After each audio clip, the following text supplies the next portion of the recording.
karena inti permainannya gitu ya, yaitu Willian Pluim masih ada. Ya. Dan gue juga curiga PSM ini P-nya jadinya Pluim. Pluim, Iya. Sayuri. Pluim Sayuri. Sananta. Sayuri sampai M-nya kita dikasarin nih siapa? Akhirnya mungkin Loko Dompit ya. Walaupun kiper cadangan. Menahan seri PSM loh di Stadion B.J. Habibie yang dimana banyak tim yang bertandang ke sana Gugur ya. gugur. Kalah. Gugurnya bukan gugur aja, dibantai itu. Ya. Banyak ada beberapa tim. Lebih tepatnya contohnya siapa, Bib? Ada Persib Bandung. Enggak Persib doang. Bali juga kalah di situ 2-0. Dan akhirnya Persija masih bisa nahan imbang loh dengan permainan pragmatis ala Thomas Doll. Untuk tim yang bertabur bintang dan juga ada pemain-pemain muda yang datang untuk dimasukkan menjadi satu, tentunya Sergio Alexander dengan CV yang ada bukanlah pelatih yang tepat. Tapi kan mungkin manajemen punya penilaian lain. Jadi Sergio Alexander biasanya untuk bertahan dari degradasi aja gitu ya? Enggak juga. Ini secara style base gak cocok. Iya. Tapi kan info bahaya Bung kan ini. Tendangan penjuru di menit akhir. Sambungkan bola ke kotak penalti. Jadi kebelut di depan gawang. Berbahaya, Bung. Liga 1 musim ini sudah berjalan nyaris sepertiga. Sudah akan memasuki pekan ke-10 di minggu ini. Dan kita akan membahasnya bersama Labib Sadat dan juga ada Aun Rahman dan juga ada tamu agung ya. Luar biasa. Dia udah ada dari zaman ISL kalau nggak salah ya.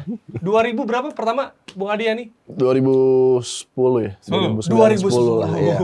Zamannya Arema juara. Zamannya Queen Elizabeth masih ada. Iya benar-benar. Dan waktu zamannya Labib masih tur stadion ya. Walaupun sampai sekarang. Tapi waktu itu baru mulai begitu. Iya betul. Oke, kita kan sekarang udah memasuki pekan ke-10. Pastinya ada banyak kejutan-kejutan terjadi juga ya. Di mana tim yang bisa dibilang biasa di tengah naik ke atas. Yang di atas ada yang tengah, ada yang bawah. Nah, dari Bung Adi dulu kali. Siapa yang paling mengejutkan sejauh ini? Mungkin overachieve dari Overachieve. Overachieve dulu. Kalau overachieve mungkin Madura bisa overachieve karena mereka ada di posisi puncak, tapi tentunya dengan squad yang dimiliki harusnya wajar mereka kompetitif di top 4. Iya. Dan Karena kalau kita Brazil melihat, banget gitu. Apa karena faktor Brazil? faktor Brazil iya mungkin juga karena langsung cocok semua, langsung bisa melaju dengan meyakinkan gitu kan. Tapi juga kita melihat roster mereka sebenarnya adalah tim yang harusnya season in season out adalah tim yang bertengger di nggak meleset dari top 5 gitu. Dan ini menjadi satu keadaan di mana tentunya Madura punya chance untuk bisa berbicara lebih banyak dan kita harap tentunya tidak hanya sampai setengah musim nanti kemudian ada drop off yang begitu luar biasa kan. Biasanya seperti itu. Kalau dari Madura dengan tim-tim sebelumnya yang sebenarnya juga punya potensi ini di standing seperti itu, ada juga tim-tim seperti Persita, Persikabo 1973. Mungkin yang akan di-highlight bagi gue sih Persikabo 73 ya.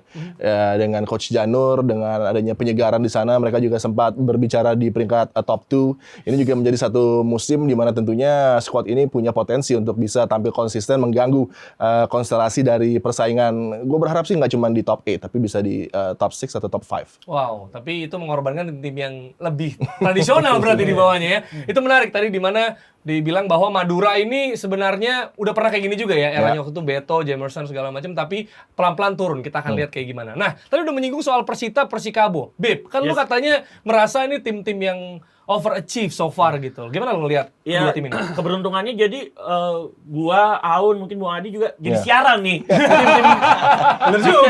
karena biasanya di tim ada di luar 10 besar. Enggak, gini Bib. Biasanya kita bicarakan ini adalah persaingan di papan tengah, tapi sekarang kita bisa ngomong ini persaingan panas di papan atas yang akan tersaji. Iya. Bener. Akhirnya menjadi big match kalau ke Persita ketemu Madura, tapi emang highlight kalau dari gua Pendekar Cisadane ini luar biasa. Ini kalau gua katakan ini adalah Tangerang Tenggo. Dengan Angel Alfredo Vera, pemain asingnya juga menurut gua setelah backnya sempat kartu merah tapi akhirnya ini lagi ya. Ketanio ya. Bersama Yohanes Kandaimu yang Kandaimu itu satu pemain yang di season ini di awal musim menjadi center back yang menurut gua terbaik ya aksinya. Semangat kayak Fuck Dawer KW menurut gue. Kalau gue sih menurut dia bukan Domingos Wagner, kayak Yohanes Choi di masa Anis Choi di masa Berarti ini ya, berarti Madura Brazil, Persita Argentina dan Tenggo. Pemain aslinya Ezequiel Vidal, Ramiro Vergonzi, plus Baisinho yang masih bertahan. Tapi yang menjadi yang menjadi nilai plus adalah ketika Ramiro Vergonzi di usia yang udah 33 tahun, dia diposisikan sebagai center forward tapi di bawah naungan Angel Alfredo Vera dia seperti free roll di depan. Kadang-kadang bermain melebar. Itu yang menurut gua akhirnya menarik para pemain belakang lawan untuk menjaga Ramiro Vergonzi. Di situ Vidal coming from behind bisa mencetak beberapa gol. Bahkan Vergonzi bukan gol yang lebih banyak, asisnya yang lebih dan banyak. ini membuat pemain-pemain seperti Wildan dan juga Sudin Vidal menjadi bintang-bintang yang justru kita nggak expect mereka bisa sebegini luar biasanya. Tinggal kita menunggu konsistensi tentunya. betul. Ngomongin konsistensi juga Persikabo kan sempat di atas juga ya. Cuma udah mulai goyang lagi ke bawah nih. Itu Yang mana biasanya pernah kayak gitu memang kan? terjadi ketika Coach Janur overthinking. Atau udah mulai dapat tekanan. Gimana misalnya overthinking gimana tuh? Nggak, Coach Janur itu kalau misalnya lagi sangat prime-nya gitu ya, dia nggak akan eksekusi taktikal tuh ribet banget gitu.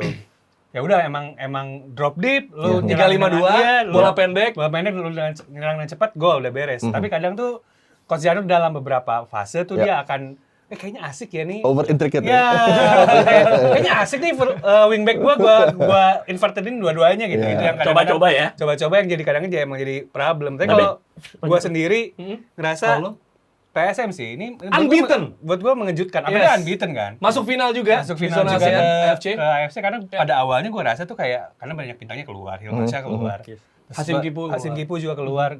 Terus kayak ada banyak faktor di mana gue merasa PSM ini kayaknya wah ini bakal sulit di musim depan. Tapi ternyata mungkin karena inti permainannya gitu ya, yaitu Willian Plum masih ada. Dan juga gue juga curiga PSM ini P-nya jadinya Pluim. Sayuri. Pluim Sayuri Sananta. Sayuri M-nya kita tinggal cari nih siapa. Akhirnya mungkin Loko Dompit ya. Walaupun kiper cadangan. Makanya gue juga ngerasa PSM ini luar biasa ya karena Pluim juga. Makanya emang harus dilihat di beberapa pertandingan selanjutnya, apalagi Pluim posisinya sedang dapat sanksi juga 5 pertandingan. Yang akan jadi ujian banget untuk PSM adalah dengan tidak terkalahkan di sejauh ini. Tanpa Pluim mereka bakal gimana gitu.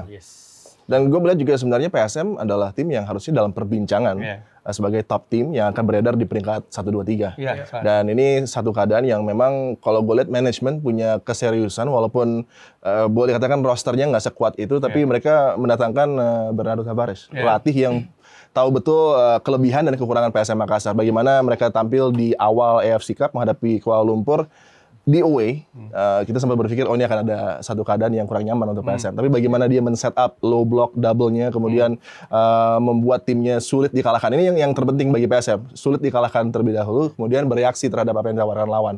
Mereka memiliki itu, mereka kuat di pertahanan, gelandang-gelandang juga begitu luar biasa. Tentunya di depan ya sempat dikritisi juga di pramusim, Everton Nascimento menunjukkan kapasitasnya juga kan. Tapi bicara Bernardo Tavares menarik nih. Mungkin dia kan sempat menjadi scouting dari FC Porto ya FC di tahun Porto. 2004-2005 itu mungkin hal ketika dia menjadi scouting akhirnya dia menerbitkan pemain-pemain muda yang akhirnya menjadi salah satu core permainan PSM. Ada Edgar Amping, Ramadan Sananta, ada Zaki Ashraf itu yang akhirnya kan luar biasa ya ketika melawan Kuala Lumpur yang tadi dibahas Bung Adi, ketika di mana menduetkan dua pemain muda yang tidak terdengar tuh, Ramadan Sananta dengan Zaki Ashraf hingga akhirnya Ramadan top chair juga hingga pekan ke-9. Ya, kalau kita underline lagi ya, itu Tavares 2004 di Porto. Berarti dia scoutingnya Mourinho. Secara nggak langsung luar biasa berarti. Iya. Nah, kalau dari konstelasi di 10 besar ini ya, Borneo juga ini kan biasanya emang selalu jadi black horse ya setiap musim. Tapi kemarin lumayan naik nih, kalau bahasanya Labib, elektabilitasnya.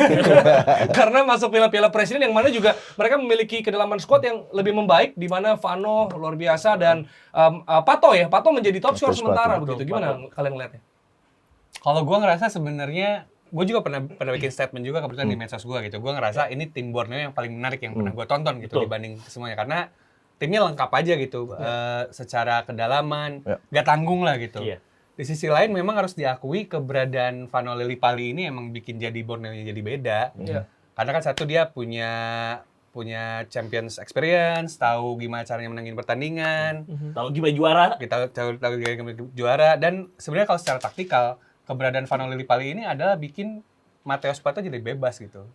Dia akan bawa giring bola, perhatian terpusat sama Lillipali, dia yang ngebukain ruang, Pato yang akhirnya eksekusi. Itu juga salah satu yang mungkin nggak ada di musim-musim sebelumnya Borneo, di mana Borneo lebih yang secara pattern lebih banyak ya ngelesain peluang tuh sama striker gitu. Dan tapi dibangunnya juga sesuai sih menurut gue. Dari mulai lapangan tengah di mana tentunya Kehirose, Hendrosis menjadi pagar bagi pemain-pemain seperti Bustos dan Lili Pali bisa berekspresi gitu kan. Matius Pato tentunya adisi yang paling tepat untuk mengisi slot di lapangan penyerangan mereka, dan ini di mana 9 gol dari 9 pertandingan tentunya adalah return yang sangat baik untuk pemain lini depan seperti Matius Pato. Apalagi baru perdana dia bermain di Liga Indonesia, jangan lupakan juga super sub-nya seperti Sihran Amirullah yang kadang-kadang bisa coming from behind, yang bisa memberikan sedikit perbedaan. Dan seperti kita tahu pertandingan terakhir Borneo bermain 2-2, akhirnya ada pemain muda lagi usia 20 tahun, Aditya ya. Aditya yang akhirnya mencetak gol perdananya di pertandingan perdananya di karir profesionalnya, yang akhirnya ya lumayan bisa menjadi super sub di pertandingan berikutnya, tidak hanya mengandalkan seorang Sihran Amirullah ataupun Terence Puhiri. Iya, tapi kan sebenarnya kalau tadi kita ngomongin soal Borneo ya, ini kan sebenarnya memang tim yang cukup akrab dengan peringkat 4 sampai 7 lah ya. Mereka biasanya ada di situ aja putar-putarnya gitu ya. Maksudnya apa yang menjadi limit gitu? Mereka bisa merangsek lebih naik lagi menurut lo? Kalau misalkan apa yang terjadi sama Borneo sebenarnya konsistensi yang dibutuhkan oleh Milan Mircea ya. Coach Milo kan memang di setiap tim yang diasuhnya atau dibesutnya memang selalu berada di papan atas, di top 5. Tetapi yang menjadi masalah adalah ketika udah memasuki paruh musim, konsistensi itu hilang, mereka akhirnya harus keluar dari title contender yang harusnya itu tidak terjadi di Borneo. Apalagi tadi Aun pernah bilang, Stefano Lillipali adalah puzzle yang hilang dari tim Pesut Etam. Itu sih menurut gue konsistensi yang harus kembali ditekankan oleh anak asuh dari Coach Milo. Iya, dan dari klasemen 10 besar juga sebenarnya ada menyelip PSS Sleman yang sebenarnya kalau dibilang kedalaman skuad agak tanggung, walaupun mereka kedatangan Seto kembali ya. Kayaknya emang Seto lah yang harusnya main to PSS gitu ya. Seto Boys lah. Nah, kalau menurut lo ini PSS ada peringkat 9 sejauh ini sampai pekan ke-9 memasuki ke-10. Ini yang di luar di atas ekspektasi lo atau di bawah justru? Di atas ekspektasi gue lah. Gue merasa PSS posisinya tidak akan di sana gitu. Nggak masuk 10 besar. Nggak masuk 10 besar ya, so far. Secara squad tuh memang masih ada banyak banget hal yang harus diperbaiki dan lain-lain.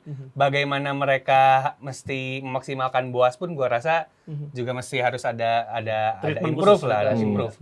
Tapi dengan mereka ada di peringkat 9 berarti ya exceeding expectation dan juga cukup baik. Apa yang terjadi? Apa yang membuat PSS ada overachieve lah berarti kita bilang? Boleh katakan overachieve, tapi tentunya juga dengan rosternya, dengan pelatih mereka, efeknya jelas nyata.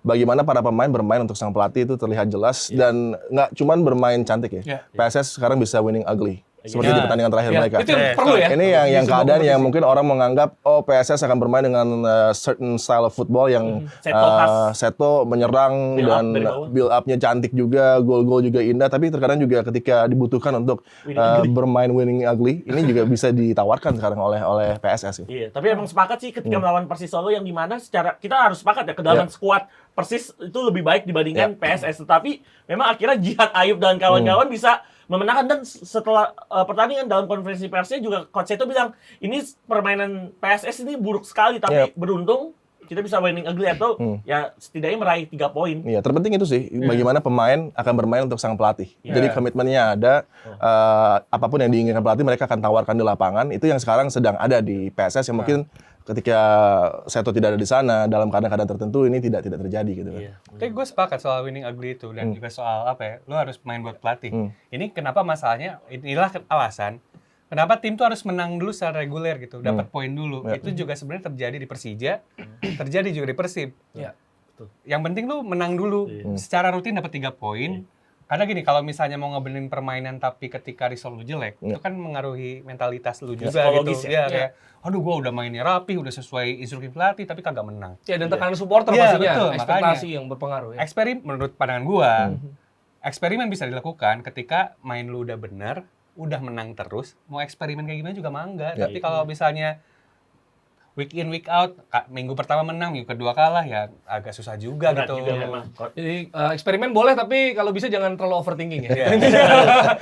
Tapi bukan Coach doang, ini for all semua ya. Gue merasa dari yang gue pelajari waktu lisensi ya begitu. Riset dulu, ketika resultnya udah oke, lu mau misalnya mau mencoba, Ya. ya silakan. Masa kan ada seorang pelatih Norwegia di klub Inggris dulu.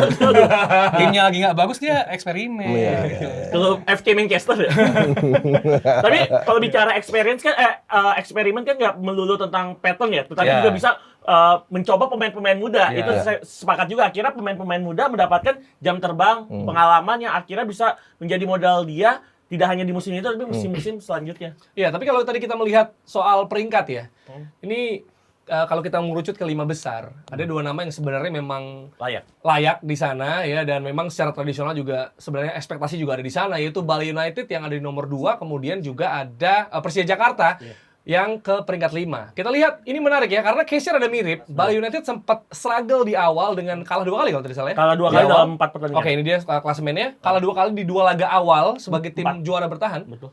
Dan Persija Jakarta juga sempat struggle, di mana kita lihat perlahan-lahan ya Thomas Doll mulai menemukan sentuhannya, Kermencik juga sudah semakin tajam begitu. Kalau lu ngelihat nih dengan pattern yang rada mirip Bali sama Persija, mereka pelan-pelan naik, apa faktornya? Kalau misalkan ke Bali dulu ya, mungkin kalau Teko mungkin sempat kelelahan atau secara psikologis nggak fisik aja ketika di AFC Cup mereka yang harusnya menjadi ladang mereka mencari poin untuk Indonesia di mata internasional, tapi mereka kalah mungkin sedikit banyak mempengaruhi psikologis mereka dan tapi akhirnya Teko juga kita tahu 3 kali juara berturut-turut, dia tahu caranya ngebuat tim ini juara dan akhirnya bisa winning streak juga ya. Betul, dan opsi pemain ya. Opsi luar biasa. pemainnya, deep pemainnya, ke dalam skuadnya luar biasa. Pemain-pemain mudanya juga akhirnya nyatu dengan pemain senior seperti Berwan Nuri, Fadli Sausu, Eber Besa, Privat Mbarga. Itu menurut gua akhirnya, terutama Privat Mbarga yang sempat dikritik di awal musim, tapi akhirnya bisa mencetak beberapa assist kemenangan. Kalau Persija Jakarta, Thomas Doll mungkin perlu adaptasi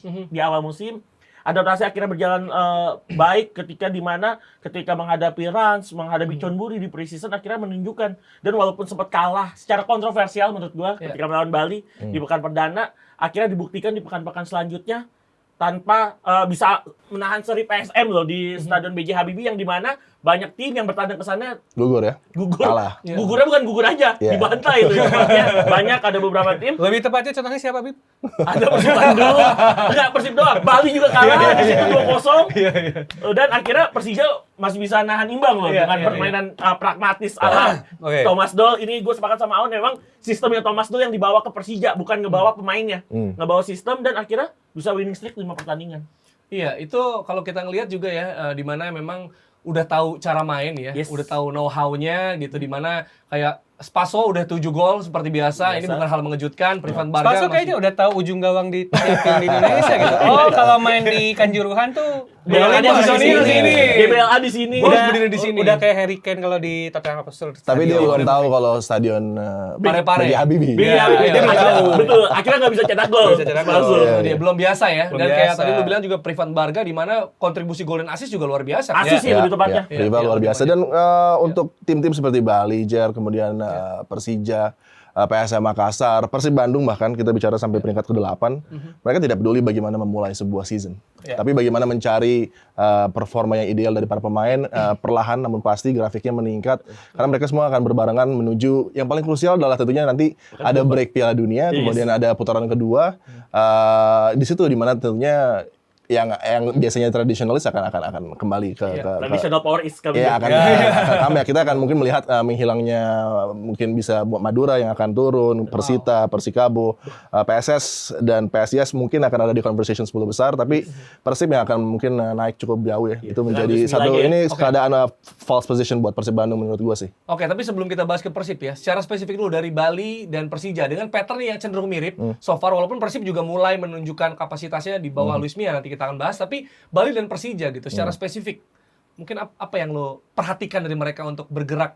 Misalnya kan ada tim-tim yang bergerak naiknya nanti gitu. Mungkin setelah putaran kedua. Tapi sekarang dia dari pekan ke-9 aja mungkin dari 7, 8, 9 udah terlihat gitu. Ya sudah terlihat dan progresnya sangat jelas, terutama Persija yang mulai menunjukkan mereka menjadi satu kekuatan lagi yang patut dikhawatirkan. Tapi apakah skuadnya ini sudah cukup? Gue belum yakin karena mungkin perlu 2-3 pemain lagi untuk membuat Persija bisa selevel misalnya dengan Bali United gitu. Jadi ini potensinya masih tetap Bali yang kemungkinan akan bertengger lebih lama di atas di Top peringkat 2 ya, top 2. nanti kita melihat siapa yang akan bisa bersaing mendekati. Ada Persib Bandung yang tentunya masih tertidur tapi tidak terlalu lelap karena sudah mulai muncul lah dengan refreshnya manajemen, coaching staff, dan ini juga keadaan yang harus diperhatikan oleh tim-tim seperti Persita, Persikabo yang tampil mengejutkan di awal musim, tapi tentunya bagaimana staying power mereka di situ akan dipertanyakan tentunya dengan kebangkitan dari tim-tim. Bahkan PSIS ini juga satu tim yang banyak friksi, banyak kendala, tapi sebenarnya potentially roster wise dan juga bagaimana youngsters-nya di blend in untuk masuk, ini menjadi keadaan yang dimana para pemain muda ini care dengan timnya. Tentunya ini akan menjadi satu kekuatan yang bahaya. PSM juga demikian. PSM punya pengalaman, mereka punya pelatih yang menurut gue luar biasa, yang begitu adaptif. Ini satu tim yang bukan tidak mungkin akan terus bertengger di peringkat 3 besar. Oke, kalau dari Aun ya, Bali dan Persija, mungkin lo ada pandangan lain terkait soal pencapaian mereka udah mulai terlihat gitu dari sekarang? Oh enggak, kalau gue ngerasa ya sama kayak yang lain ya. Udah tahu patternnya, terutama Bali lah. Bali itu udah tahu pattern lah. Pemainnya kayaknya udah paham main di sini tuh gini, main di stadion A begini, main di stadion begini, lawan tim ini bakal gimana, kayaknya udah paham. Makanya itu adalah kelebihan ketika lu punya banyak pemain yang senior dan juga udah berpengalaman. Itu yang gue rasa juga jadi kelebihannya Bali. Kalau Persija yang gue lihat ya, Thomas Doll ya sepakat sama Adi, masih butuh banyak banget pemain untuk bisa skemanya sesuai, karena sebenarnya ada beberapa kebocoran sebenarnya ada leak, cuman memang karena sistemnya sudah bagus, si kebocoran ini istilahnya bisa diemberin gitu. Jadi nggak terlalu Dan gue masih punya mungkin reservasi terhadap European imports. Dengan jumlah yang banyak European imports di Persija, kita nggak tahu konsistensi mereka ketika when the going gets rough, dan juga sudah mulai ketahuan juga bagaimana Persija akan bermain ke depannya. Tentunya biasanya European imports agak gimana ya, mereka tidak bisa bounce back setelah misalnya mereka ketahuan bagaimana cara bermainnya. Ini yang harus bisa dipahami oleh Thomas Doll, bahwa pemain-pemain akademi dari Persija ini yang menjadi satu keadaan yang bisa diambil sekarang hasilnya, karena mereka luar biasa sekali. Jadi alternatif ya Bung Adi? Iya, dan ini kembali ya, bagaimana gue selalu mengatakan bahwa core dari tim itu harus pemain muda yang dari akademi, karena mereka care dengan tim ini. Dalam keadaan menang mereka nggak terlalu tinggi, dalam keadaan kalah mereka ada di tempat yang tepat untuk bisa membangkitkan lagi. Jadi itu menjadi satu keadaan yang oleh karenanya akademi, pemain-pemain yang masuk, Persija tahu itu, mereka mencoba menaikkan begitu banyak pemain mudanya, dan ini satu keadaan yang harus dicermati dengan baik oleh Persija. Iya, kalau bisa konsisten ini sebuah formula yang luar biasa, karena ada pemain asing impor, tapi ada pemain muda yang dari akademi yang memiliki semangat juang pas gitu. Jadi kalau bisa dipadukan dengan baik oleh Thomas Doll, gue rasa bisa tetap banget sih. Ini Persija juga memang harus menemukan core permainan yang memang berasal dari akademinya Persija. Harus menemukan emang core ya yang emang udah dibikin sama Persija DNA, yang udah emang ngalamin fase. Iya, untuk mempercantik dengan pemain-pemain import itu oke. Tapi bagaimana core kekuatannya itu adalah pemain-pemain lokal yang tentunya kekuatan Persija itu yang paling penting. Tapi sedikit banyak juga akhirnya ada 2-3 pemain yang menurut gue bisa menjadi core. Seperti Muhammad Ferrari, Alfianto Nico yang mulai mendapatkan minute play, hingga juga Frankie Misa sih enggak sih, cuma dia pemain muda aja. Yang akhirnya bisa mendapatkan jam terbang, mendapatkan minute play dari coach Thomas Doll yang mungkin setidaknya yang tadi Bung Adi atau Aun bilang menjadi core-nya Persija asli nih, akarnya Persija. Dan kita tahu juga Nico juga sempat bermain di tim Persija yang sedang struggling musim lalu gitu kan. Jadi dia tahu bagaimana dalam keadaan terendah pun seperti apa bereaksi, dan bagaimana dalam keadaan yang sekarang ada winning streak, bagaimana dia bereaksi tidak terlalu berlebihan. Tentunya ini di locker room bisa memberikan infeksi yang positif. Iya, itu dia. Nah, tadi karena udah disinggung sama Aun juga soal pelatih baru, pelatih asing, ada kebocoran di belakang. Ini cukup familiar sama Persib Bandung.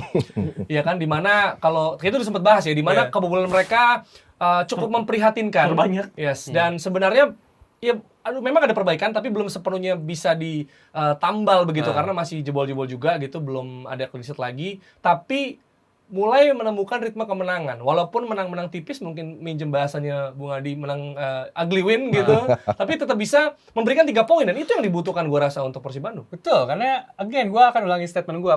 Untuk tim situasinya seperti Persib, seperti Persija juga gitu ya, dengan posisinya sekarang, yang harus dilakukan sekarang adalah rutin menang dulu, rutin 3 poin dulu ketika emang mau mencoba sesuatu, ataupun misalnya mencoba sesuatu yang baru tuh nanti ketika posisi itu udah safe, udah let's say week in week out posisinya udah pasti bagus itu. Makanya yang gua rasa sekarang ya mungkin supporter tidak akan melihat dulu Luis Milla secara permainan. Secara atraktif seperti yang kita kenal dia ya. Gitu dan lain-lain. Yang gua rasa dari let's say 10 game ke depan tuh ya emang about result gitu. Yeah. About bikin mental pemainnya balik lagi dulu setelah kena hantem di awal-awal gitu. Makanya gua rasa emang harus kadang-kadang tapi kan emang situasinya sulit ya. Kadang-kadang harus main bagus tapi harus poin juga. Kalau pendapat gua pribadi, itu adalah sesuatu yang dua hal yang berbeda gitu antara main bagus dengan dulu dapat poin. Ya. Coba cek deh, tim yang bagus belum tentu dapat poin. Apakah Manchester City ketika dapat poin itu main bagus? Belum tentu juga. Iya. Makanya jadi memang result dan juga main bagus itu beda lagi gitu. Dan mungkin juga kadang supporter punya pemahaman tentang bagaimana tim ini bermain. Ya.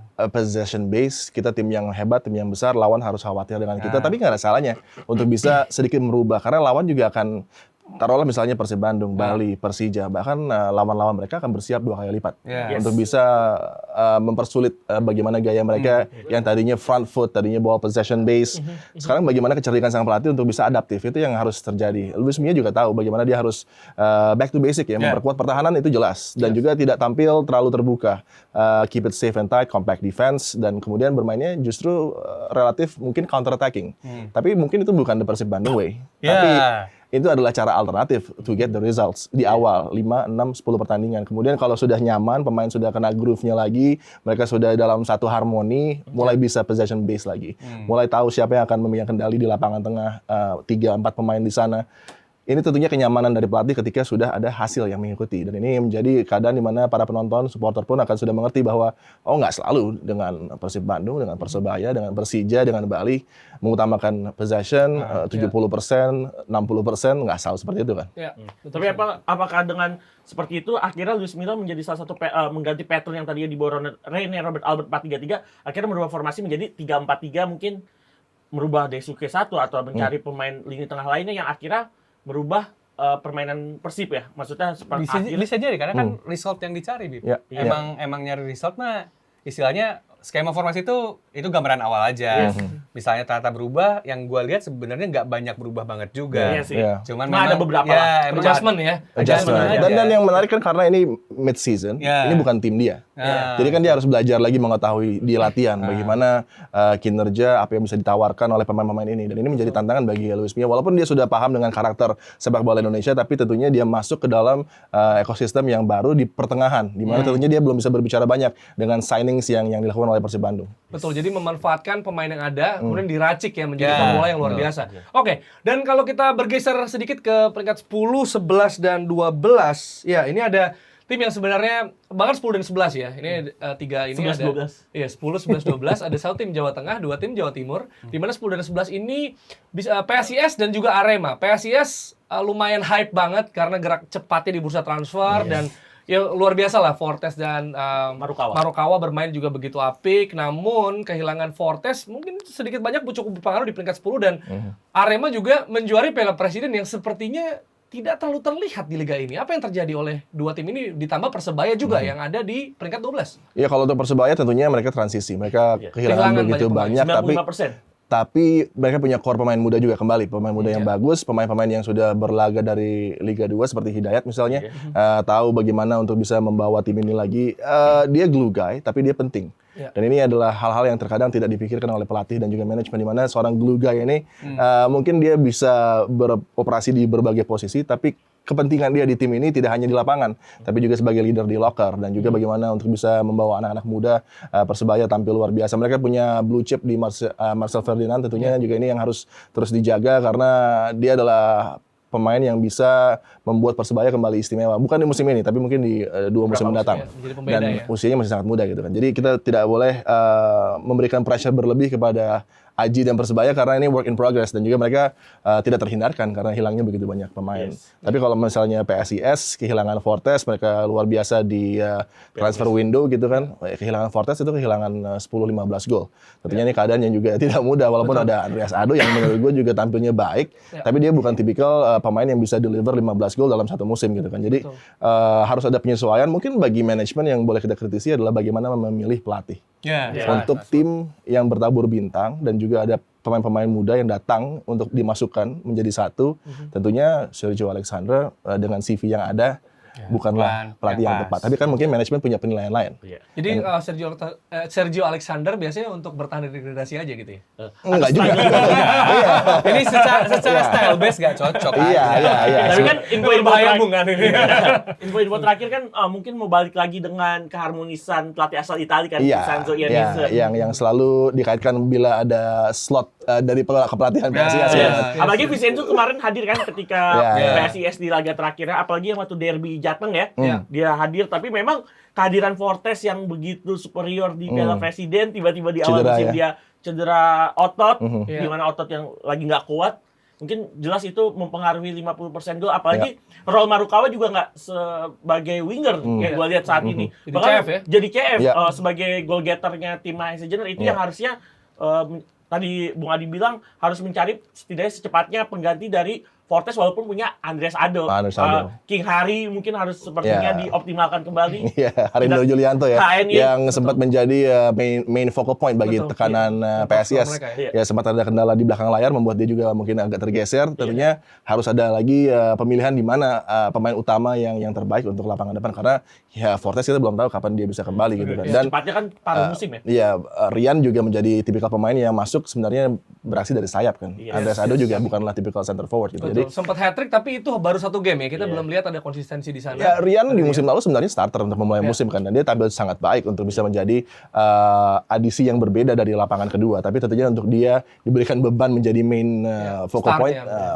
masih susah lah. Yang menarik juga Arema di mana begitu luar biasa di Piala Presiden. Sekarang paling tidak sepertiga berjalan ya. Ini kan kalau pekan 11 berarti sepertiga kan karena 18 tim 34 kali main gitu. Mereka ada peringkat 11. Apa yang terjadi, Un? Ya, ada banyak hal yang terjadi ya kayak ada beberapa mengganti Fortes Ya. susah. Ya. Terus juga ada perubahan gaya main juga.